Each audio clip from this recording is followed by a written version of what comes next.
It doesn't reveal whether Joseph's gift was successful, but it shows that throughout history, the Egyptians have always been at the mercy of the unpredictable Nile. Over the millennia, Egypt has been plagued by droughts, but none as extreme as the one that may have created it.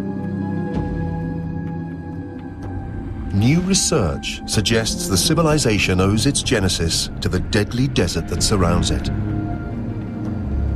The vast Sahara Desert is almost as large as the continental United States. Today, it's one of the most inhospitable places on Earth. But 6,000 years ago and 2,000 years before the Pyramid Age, this part of Africa was a very different place, according to climatologist Dr. Nick Brooks. So I'm looking here at a satellite image of northern Africa, and we can see the Sahara Desert, and we can see Egypt up here. The Nile is essentially a giant oasis. So if we were to travel back to the Sahara more than 6,000 years ago, we'd find a very different place.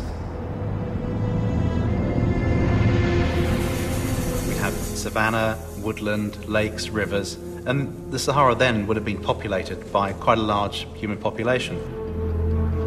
But 6,000 years ago, North Africa was home to hunter-gatherers who lived a nomadic existence in close communion with the land. But then something happened. The monsoon began to retreat, there was a collapse of the vegetation system, and the rains disappeared. An abrupt change in global climate caused a massive interruption in weather patterns worldwide.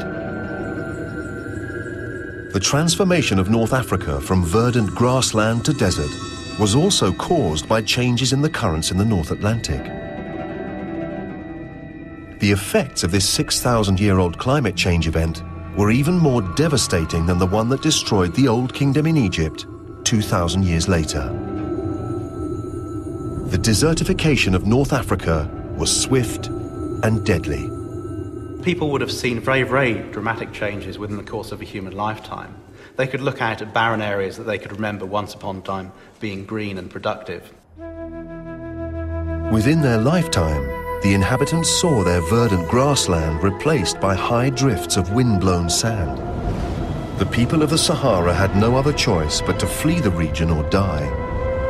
In search of water, they migrated east to the fertility of the River Nile.